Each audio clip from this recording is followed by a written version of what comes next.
আসসালামু আলাইকুম। ইনফো টেলিভিশনে স্বাগতম। পটুয়াখালীর গলাচিপা উপজেলার উলানিয়া বন্দরে পাওনা টাকা নিয়ে বিরোধকে কেন্দ্র করে এক ব্যক্তিকে মারধরের অভিযোগ উঠেছে। এই ঘটনায় তথ্য সংগ্রহ করতে গিয়ে এক সাংবাদিক হামলার শিকার হয়ে বর্তমানে হাসপাতালে চিকিৎসাধীন রয়েছেন। স্থানীয় সূত্রে জানা যায়, উলানিয়া বাজারের মাছ ব্যবসায়ী জালাল হাওলাদার মোশারেফ নামের এক ব্যক্তির কাছে কিছু টাকা পাওনা ছিলেন।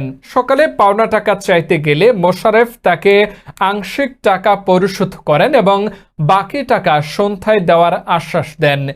তবে এতে জালাল হাওলাদার সন্তুষ্ট না হয়ে তার ছেলে ও কয়েকজন লোককে মোশারেফের কাছে পাঠান বলে অভিযোগ পাওয়া যায়। এ বিষয়ে তথ্য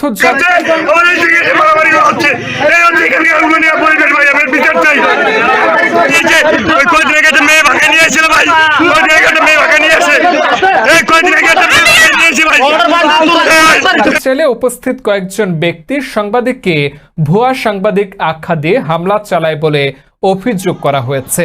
এ সময় রড দিয়ে আঘাত করলে তার মাথা ফেটে যায় এবং তিনি রক্তাক্ত হন।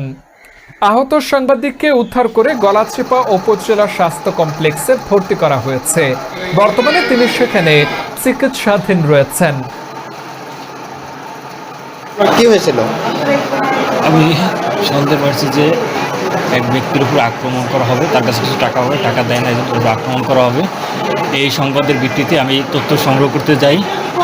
সংগ্রহ করতে গেলে পরে ওরা আমার উপরে হামলা করে আমার রড দিয়ে বাড়ি মারে আমার মাথা পুরো মারিয়ে ফেলানোর জন্য আঘাত করে আমার মাথা ফাইটে গেছে। দেখতে পাই। স্থানীয়রা ঘটনার সুষ্ঠু তদন্ত ও দোষীদের বিরুদ্ধে আইনগত ব্যবস্থা গ্রহণের দাবি জানান।